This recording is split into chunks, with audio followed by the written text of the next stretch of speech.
Hello everyone, नमस्कार। मेरा नाम प्रमिता है। स्वागत है आप सभी का एक नए वीडियो लेक्चर में। हम इकाई 4 वैचारिक पृष्ठभूमि पढ़ रहे थे। तो इकाई 4 वैचारिक पृष्ठभूमि का इससे पहले हमने 2 सेशन लिया हुआ, ये तृतीय सत्र है अर्थात तीसरा सेशन है। अगर आप पिछले वीडियो को नहीं देखे तो जाके प्लेलिस्ट से जरूर देखें, उसके बाद ही इस वीडियो को देखें, तभी आपको समझ में आएगा। तो यह जो वैचारिक पृष्ठभूमि है यूजीसी नेट के सिलेबस में, पीएचडी और सेट के सिलेबस में भी है और बाकी अन्य किसी पेपर के सिलेबस में भी है, तो आप जरूर से इसे देखें। सिलेबस में जितना है पूरा मैं इसमें कराऊंगी, यूट्यूब में फ्री में कराऊंगी। चैनल को जरूर से सब्सक्राइब कर ले और वीडियो पसंद आए तो लाइक कर दे। तो चलिए आगे बढ़ते हैं। हम आज पढ़ेंगे खड़ी बोली आंदोलन। ठीक है, तो हम खड़ी बोली आंदोलन के पहले तक पढ़ के छोड़ दिए थे पिछले सेशन में, तो आज हम यहीं से स्टार्ट कर रहे खड़ी बोली आंदोलन से, अर्थात खड़ी बोली आंदोलन कैसे प्रारंभ हुआ, भारत में खड़ी बोली का विकास कैसे हुआ, सारी चीजें हम पढ़ेंगे। तो देखिए, हिंदी के जिस स्वरूप को राष्ट्रभाषा का सम्मान दिया गया है, वहां न सूर की हिंदी है न मानस की, बल्कि खड़ी बोली हिंदी है। ठीक है, हिंदी के जिस स्वरूप को क्या दिया गया है, राष्ट्रभाषा का सम्मान दिया गया है, वह न सूर सागर की हिंदी है न मानस की हिंदी, खड़ी बोली हिंदी है। गौरव को इस चोटी तक पहुंचाने के लिए उसे अनेक संघर्षों से होकर गुजरना पड़ा। कोई भी व्यक्ति हो या कुछ भी हो जिसे गौरव प्राप्त करना होता है, वो उसे क्या होता है, अनेक संघर्षों से होकर गुजरना पड़ता है। तो जो यहाँ बोली है खड़ी बोली, इसे भी जब राष्ट्रभाषा बनने के लिए अपने रास्ते में बहुत सारे संघर्षों से होकर गुजरना पड़ा है। यह तो निर्विवाद हो गया है कि दिल्ली मेरठ की प्रांतीय विभाषा के आधार पर, यहाँ पे आधार होगा, आधार पर ही वर्तमान राष्ट्रभाषा हिंदी का विकास हुआ है। परंतु आरंभ से इसका नाम खड़ी बोली क्यों पड़ा, यह विद्वानों के तमाम प्रयत्नों के बाद भी विवादग्रस्त ही है। ठीक है, मतलब यह बात अभी भी विवादग्रस्त है कि इसका जो नाम है यहाँ खड़ी बोली ही क्यों पड़ा। ठीक है, अलग अलग विद्वानों के अलग अलग मंतव्य है, इसलिए इसमें विवाद बना हुआ है। आगे देखते हैं। जहां तक ज्ञात हो सका, खड़ी बोली शब्द का सबसे प्राचीन प्रयोग 1803 में लल्लू जी लाल और शदल मिश्र ने फोर्ट विलियम कॉलेज कलकत्ते में किया और उसी वर्ष इन्हीं प्रयोगों के आधार पर गिलक्रास्ट ने भी खड़ी बोली शब्द का 4 बार प्रयोग किया। कब किया? 1803 में। तो यह नोट करने वाली लाइन है, आप चाहे तो नोट कर सकते। पेपर में यहाँ से प्रश्न आ सकता है कि सबसे पहले खड़ी बोली शब्द का प्रयोग किसने किया? तो लल्लू लाल और शदल मिश्र ने 1803 में किया। कहाँ किया? फोर्ट विलियम कॉलेज कलकत्ते में किया। इसके पूर्व इस भाषा का कोई विशेष नाम नहीं था और ना नामकरण की आवश्यकता ही समझी गई। हिंदुस्तान की बोलचाल की भाषा को बहुत दिनों से हिंदुस्तानी कहा जाता था। इस बोली के लिए आवश्यकता पड़ने पर इंद्रप्रस्थ की बोली, दिल्ली की बोली या हरियाणी बोली कहा जाता था। अर्थात खड़ी बोली को पहले क्या क्या बोला जाता था, किस किस नाम से बुलाया जाता था? तो इंद्रप्रस्थ की बोली कह के दिल्ली की बोली या हरियाणी बोली नाम से बुलाया जाता था। इसका कोई एक नाम नहीं था, जैसे कि आज के समय में है खड़ी बोली। और इसका अर्थ भी सहज ही समझ में आ जाता है, क्योंकि किसी प्रांत या देश के नाम पर बहुधा वहां की बोली भाषा का भी नामकरण होते देखा गया है। ठीक है, आगे देखते हैं। परंपरा प्रिय पंडितों की दृष्टि में खड़ी बोली अस्पृश्य थी। पवित्र काव्य मंदिर में उसका प्रवेश नियमतः निषिद्ध था। अर्थात उस समय के जो पंडित थे, पुजारी थे, मंदिर के पीठाधीश लोग थे, तो उनके नजरों में हिंदी जो है, खड़ी बोली जो है, यहाँ एक निम्न भाषा थी। यहाँ क्या था? पवित्र काव्य रचना में इसका प्रयोग वह उपयुक्त नहीं मानते थे, तो यहाँ निषिद्ध माना जाता था प्रयोग करना खड़ी बोली हिंदी का काव्य रचना में। परंतु जनसाधारण की यह प्रिय भाषा थी और उसके अलौकिक भाव इसी के माध्यम से अभिव्यक्त होते हैं। राजभाषा या काव्य भाषा का सम्मान इसे भले ही नहीं मिल सका, परंतु जनसाधारण ने इसे लोक भाषा का गौरव बहुत पहले दे रखा था। जनसाधारण कौन है? जो सामान्य लोग हैं, जो विभिन्न राज्यों में रहने वाले, प्रांतों में रहने वाले लोग हैं, जनसाधारण। साधारण जनता अपने दुख सुख, विजय पराजय, घृणा प्रेम की कथा इसी भाषा में गाया करती थी, खड़ी बोली में। इसलिए बहुत प्राचीन तथा विस्तृत जन साहित्य निर्मित है।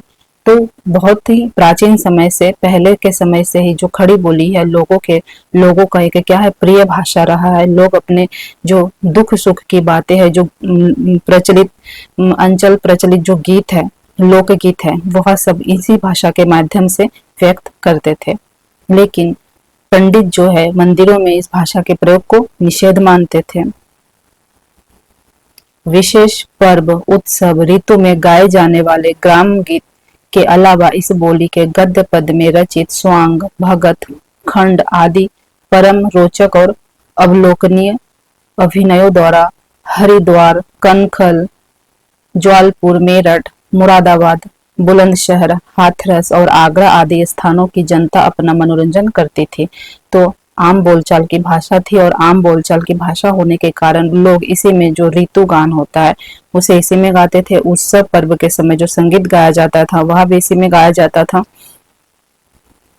और किन किन क्षेत्रों में इसका अधिक प्रयोग होता था तो वह भी दिया गया। हरिद्वार, कनखल, जौलपुर, मेरठ, मुरादाबाद, बुलंदशहर, हाथरस, आगरा आदि स्थानों की जनता अपना मनोरंजन करती थी या फिर अधिक इसका खड़ी बोली का प्रयोग करती थी। मुसलमानों के साथ साथ स्वांगों और भक्तों का प्रचार गुजरात तथा महाराष्ट्र तक हो गया था। इसके विषय प्रायः पौराणिक या ऐतिहासिक महापुरुषों और उनके रचित चरित्र हुआ करते थे। दक्षिण में जाकर खड़ी बोली दक्षिणी के नाम से लोक भाषा और साहित्यिक भाषा भी बन गई। तो जब यह भाषा दक्षिण क्षेत्र में पहुंची, दक्षिण क्षेत्र में, तो वहां खड़ी बोली किस नाम से प्रसिद्ध हो गई? दक्षिणी भाषा के नाम से। लोक भाषा के साहित्य के अर्थात दक्षिण क्षेत्र में वहां का जो साहित्य है वह खड़ी बोली में लिखा जाने लगा और दक्षिणी भाषा के नाम से यहाँ जाने जाने लगा। अतः दक्षिणी में भी प्रायः लोक साहित्य की रचना हुआ। दक्षिण के हिंदू मुसलमान संत अपने निगुण सगुण की चर्चा इसी लोकप्रिय भाषा में, भाषा के ख्याल और लावण्यों में जनता को सुनाया करते थे।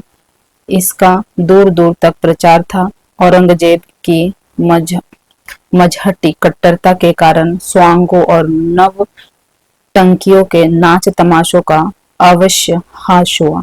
तो जब भारत में कौन आया? जब भारत में औरंगजेब आए। और औरंगजेब कैसे थे? बिल्कुल कट्टरवादी थे। अर्थात वो अपने भाषा का, अपने कल्चर का, अपने संस्कृति का विकास करना चाहते थे, प्रचार प्रसार करना चाहते थे। औरंगजेब मुस्लिम थे। तो उसके आने से क्या हुआ? यहाँ जो भाषा है खड़ी बोली, इसका हास्य होने लगा। इसके विकास के रास्ते में अवरोध आने लगा कह सकते हैं। या फिर इस भाषा में जो नट नटनियां नाच करते थे, तमाशा करते थे, संगीत गाया करते थे, उस पर रोक लगाया औरंगजेब ने एक प्रकार से, जिससे इसमें हास्य हुआ। इसका धीरे धीरे विकास में अवरोध होने लगा। इसके बाद क्या हुआ? परंतु उसकी मृत्यु के बाद अर्थात औरंगजेब के मृत्यु के बाद नामधारी सम्राटों और नवाचों की विलासिता का संबल पाकर इसको पुनः पनपने और फैलने का अवसर मिला। जब औरंगजेब की मृत्यु हो गई, फिर भारत में जो अलग अलग प्रांत में राजा रहते थे, महाराजा रहते थे या समृद्ध धनी लोग रहते थे, वो विलासिता में बिल्कुल डूब चुके थे और अपनी विलासिता की पूर्ति के लिए विलासिता श्रृंगारिक रस में काव्य रचना करवाते थे अलग अलग विद्वानों से, अलग अलग लेखकों से। और वह किस भाषा में होता था? खड़ी बोली में होता था। तो इस वजह से इसका फिर से पुनः विकास होने लगा। अंग्रेजी संसर्ग के प्रभाव से जब देश में राष्ट्रीयता की लहर उठी, चारों ओर सुधार हुआ, उसी समय पिछले लेखे खेवे में श्रृंगारी जन साहित्य का भी परिष्कार किया गया। तो जब अंग्रेजों का भारत में हुकूमत हुआ, जब अंग्रेज भारत पर राज कर रहे थे, तो उनके विरोध में जब आवाजें उठने लगी, उनके विरोध में जब सत्याग्रह होने लगा, तो क्या हुआ? जो विलासिता पूर्व राजा थे, जो श्रृंगारिक साहित्य लिखवाते थे या फिर अपने श्रृंगार के लिए, अपने भोग विलास के लिए साहित्य की रचना करवाते थे अपने दरबार में, उसको परिष्कार किया जाने लगा, उसकी एक प्रकार से समाप्ति होने लगी। और कौन आया? भारतेंदु हरिश्चंद्र आए। भारतेंदु हरिश्चंद्र ने ही अन्य सुधारवादी आंदोलनों के साथ इसके भी सुधार का आंदोलन किया। तो हिंदी के विकास में या खड़ी बोली के विकास में भारतेंदु का बड़ा योगदान रहा है। तो इनके समय से ही हिंदी का, खड़ी बोली का विकास प्रारंभ हुआ।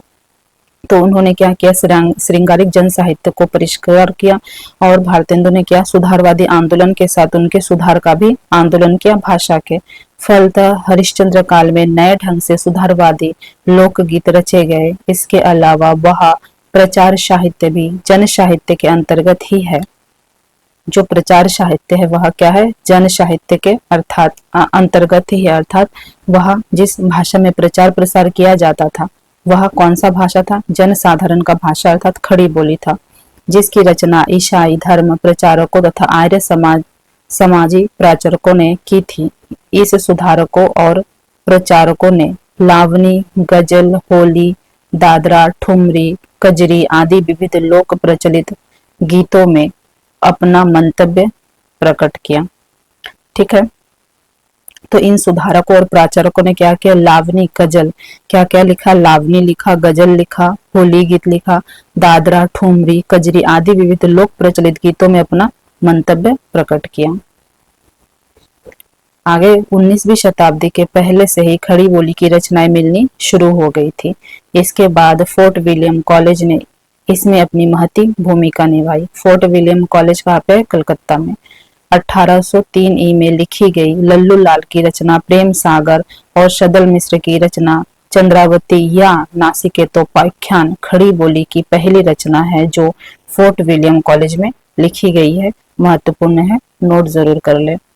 फोर्ट विलियम कॉलेज के बाहर मुंशी सदाशुखलाल नियाज व ईशा अल्लाह खां का नाम गद्य लेखकों के रूप में विख्यात है।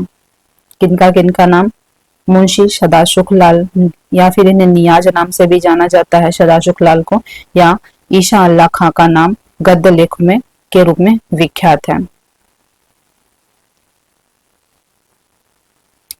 खड़ी बोली के संदर्भ में आलोचकों के मत, तो विभिन्न आलोचकों ने अपना विभिन्न मत रखा है खड़ी बोली के विषय में, तो वो हम जानेंगे, पेपर के दृष्टिकोण से महत्वपूर्ण है। तो पहला कोटेशन देखते हैं, इस रचना चंद छंद वर्णन की महिमा में भाषा में कसावट नहीं होते हुए भी खड़ी बोली गद्य के आरंभिक नमूने अवश्य प्राप्त होते हैं। तो यहाँ हजारी प्रसाद द्विवेदी का कथन है।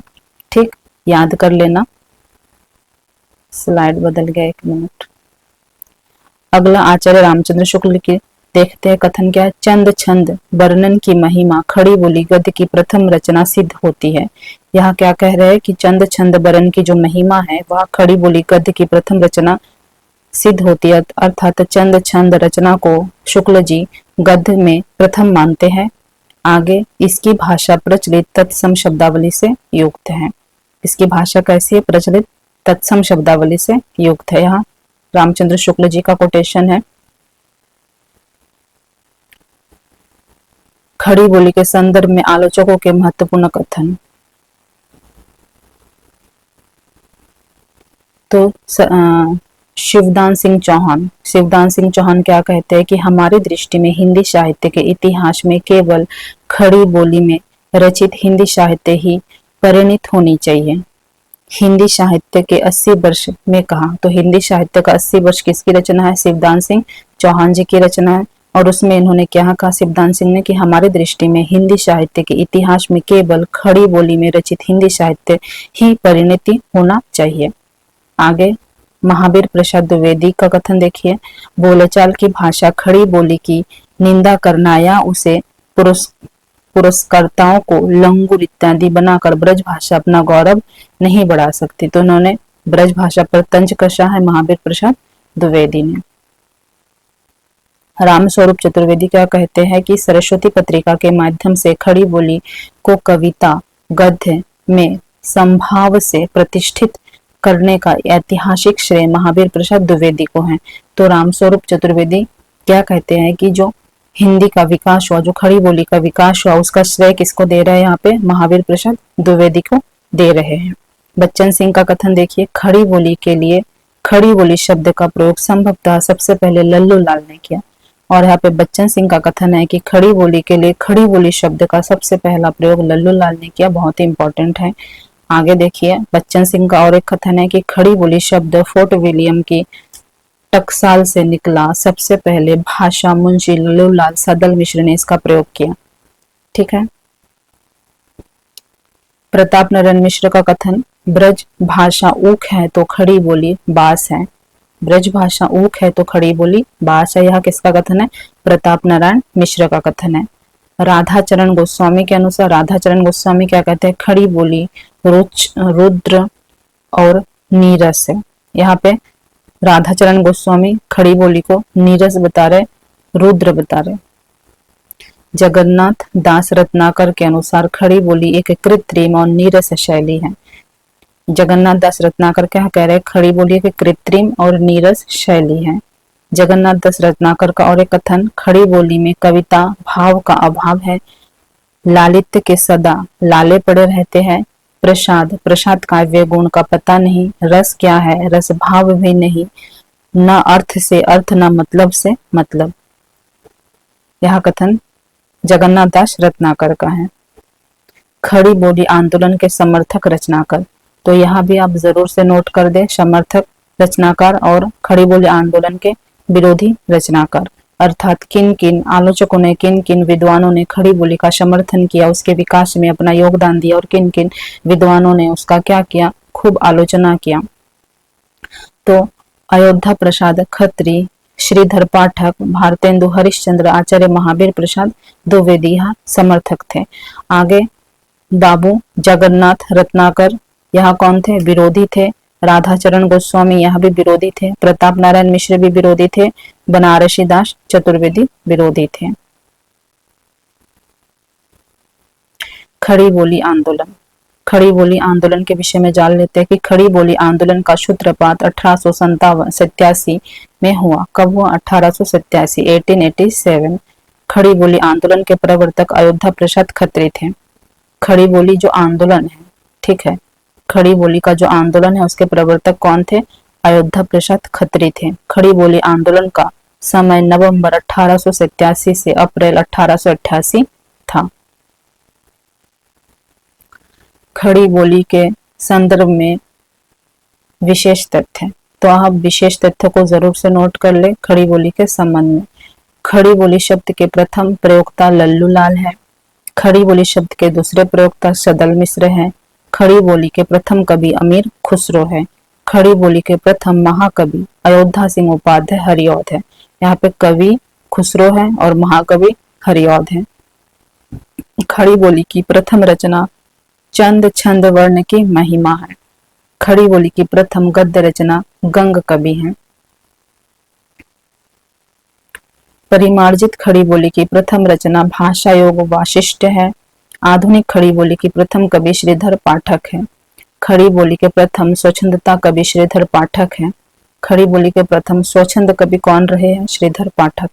दक्षिण भारत में खड़ी बोली की रचना करने वाले प्रथम कवि मुल्ला वजही हैं। कौन है? मुल्ला वजही। खड़ी बोली का प्रथम महाकाव्य प्रिय प्रवास है। महत्वपूर्ण है कि खड़ी बोली का पहला महाकाव्य कौन सा है? तो प्रिय प्रवास है और हरिऔध जी का है 1914 ईस्वी में। आगे देखते हैं कि 19वीं शताब्दी के आरंभ से खड़ी बोली गद्य के विकास में ईसाई धर्म प्रचारकों ने महत्वपूर्ण भूमिका निभाई। उन्होंने खड़ी बोली में बाइबिल का अनुवाद कर अपने धर्म के प्रचार के साथ हिंदी का भी प्रचार किया। अर्थात भारत में जो ईसाई आए तो उन्होंने अपने धर्म के प्रचार के लिए क्या किया? हिंदी में खड़ी बोली में उन्होंने बाइबिल का रूपांतरण किया, अर्थात अनुवाद किया, और इसलिए किया ताकि भारतवासी उसे अच्छे से समझ सके।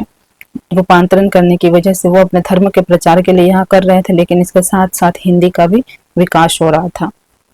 आर्य समाज, ब्रह्म समाज और सनातन धर्म के उपदेशकों ने भी धर्म प्रचार के लिए उपनिषद और वेदों के ज्ञान तथा रामायण महाभारत आदि के कथाओं के प्रचार के लिए हिंदी गद्य की पुस्तकें लिखी और पत्रिकाएं निकाली। तो जो विभिन्न यहाँ पे समाज सुधारक थे या फिर आर्य समाज, ब्रह्म समाज और सनातन धर्म के उपदेशक रहे, उन्होंने किस भाषा का प्रयोग किया अपना संदेश लोगों तक पहुंचाने के लिए? तो खड़ी बोली हिंदी का प्रयोग किया, और इस खड़ी बोली हिंदी में उन्होंने विभिन्न रचनाएं भी रची, पुस्तकें भी लिखी। स्वामी दयानंद सरस्वती ने सत्यार्थ प्रकाश की हिंदी में अनुवाद किया। तो दयानंद सरस्वती का भी योगदान रहा है। उन्होंने क्या किया? सत्यार्थ प्रकाश का हिंदी में अनुवाद किया। इस प्रकार धार्मिक समुदायों के धर्म प्रचार के आंदोलन ने हिंदी गद्य के विकास में अपूर्व योगदान रहा है। सदा शुक्लाल की रचना सुख सागर के आधार पर शुक्ल ने उनकी भाषा की प्रशंसा की। हालांकि कुछ विद्वानों ने इस रचना की प्रामाणिकता के संबंध में संदेह है। ईशा अल्लाह खां की रानी केतकी की कहानी उदयभान चरित के आधार पर शुक्ल जी ने इसकी भाषा को चारों लेखकों में सबसे चटकिली मटकिली व मुहावरेदार कहा है। किसने कहा है? शुक्ल ने, रामचंद्र शुक्ल ने। अदालती भाषा को लेकर संघर्ष।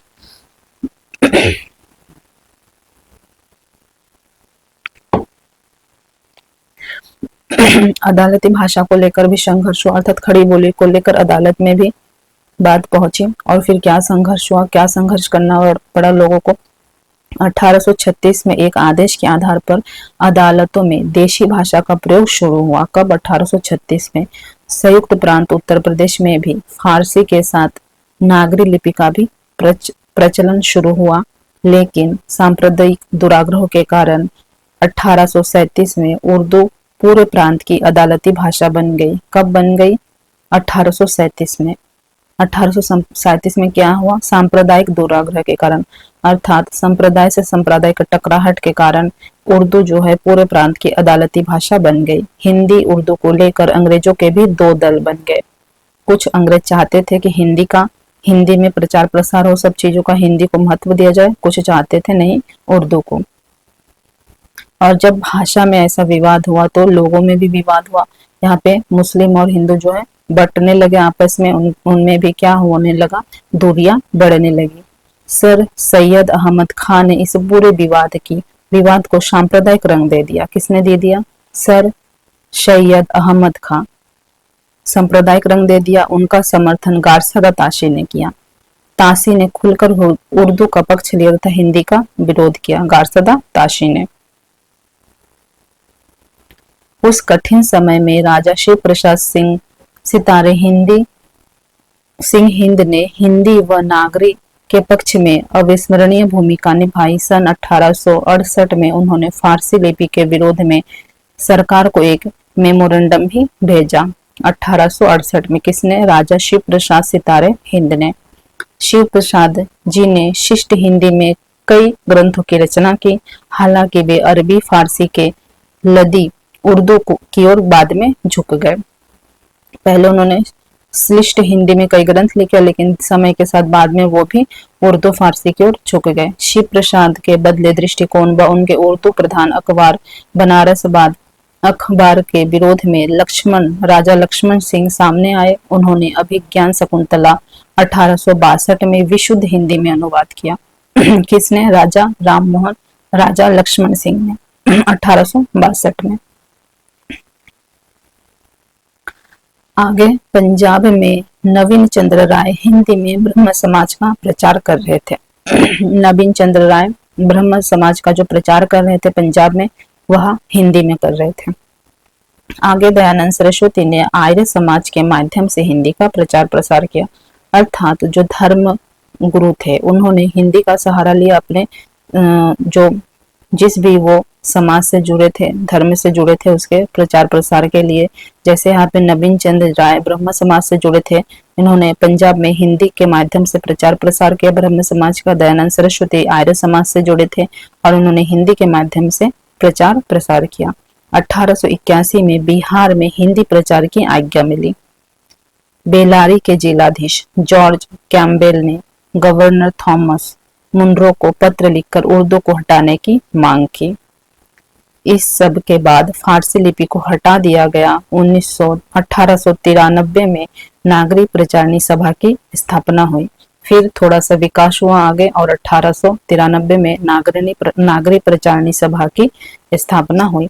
तो किस प्रकार से संघर्ष करते करते खड़ी बोली आगे बढ़ रहे थे, हम इस बात को समझ रहे, जान रहे, और किस प्रकार से 1893 में आकर नागरी प्रचारणी सभा की स्थापना हुई। आगे देखते हैं। मालवीय ने नागरी लिपि के पक्ष में अंग्रेजी में पुस्तक लिखा। मालवीय ने क्या किया? नागरी लिपि के पक्ष में अंग्रेजी में पुस्तक लिखा। आगे साहित्य की भाषा के रूप में खड़ी बोली। अब हम देखेंगे कि साहित्य के भाषा के रूप में खड़ी बोली आगे कैसे बढ़ी है। ठीक है, तो 19वीं ईस्वी में नागरी लिपि को अदालतों में प्रवेश मिला। इस बीच भारतेंदु युग में खड़ी बोली गद्य की विपुल मात्रा में सर्जन हुआ। कब? भारतेंदु युग में। सन 1884 में भारतेंदु ने संसार में जो बड़ी बड़ी घटनाएं हुई उस का समय निर्णय करने के लिए काल चक्र तैयार किया।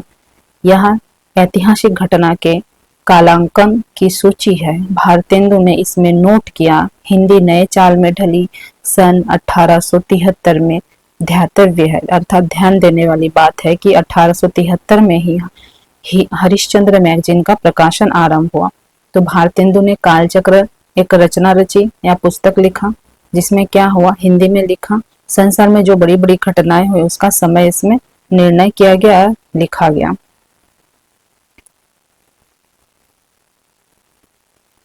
इसके बाद 19वीं ईस्वी में सरस्वती पत्रिका का आरंभ हुआ। महावीर प्रसाद द्विवेदी ने खड़ी बोली को मानक रूप दिया तथा पद्य की भाषा के रूप में खड़ी बोली की प्रतिष्ठा हुई। भारतेंदु के बाद सबसे अधिक योगदान किसका रहा? महावीर प्रसाद द्विवेदी का रहा। सन 1910 में हिंदी साहित्य सम्मेलन प्रयाग की स्थापना हुई। इसके बाद देखिए 1910 में आकर हिंदी साहित्य सम्मेलन भी होने लगे। कहाँ पे हुआ? प्रयाग में। इसके बाद खड़ी बोली स्वतंत्रता संग्राम की भाषा भी बनी तथा स्वतंत्रता पश्चात भारत की राजभाषा बनी। तो इस प्रकार से हिंदी खड़ी बोली ने अपना सफर किया और बहुत से संघर्ष और रुकावटों के बावजूद वो राजभाषा बनी। तो आज के इस वीडियो लेक्चर में हम यही तक पढ़ेंगे वैचारिक पृष्ठभूमि। जो आने वाला वीडियो होगा उसमें हम इसके आगे जो है उसको पढ़ेंगे, ठीक है। तो आज का ये तृतीय सत्र यहीं पे समाप्त होता है। आप कमेंट करके जरूर बताएं कि वीडियो आपको समझ में आया नहीं आया, और जो महत्वपूर्ण तथ्य हैं उनको आप जरूर से नोट डाउन कर ले और उसे 2-3 बार रिवीजन जरूर करें। चैनल को सब्सक्राइब कर ले और वीडियो उन बच्चों के साथ भी शेयर करें जो किसी भी प्रतियोगिता परीक्षा की तैयारी कर रहे हैं, ताकि उनकी भी सहायता हो जाए। हाँ, इकाई 4 जो वैचारिक पृष्ठभूमि है मैं पूरा यूट्यूब में कराऊंगी, इसलिए चैनल को जरूर से सब्सक्राइब कर लें। तो आज के लिए इतना ही, मिलेंगे नए तथ्यों के साथ नए वीडियो लेक्चर में। धन्यवाद। जय हिंद।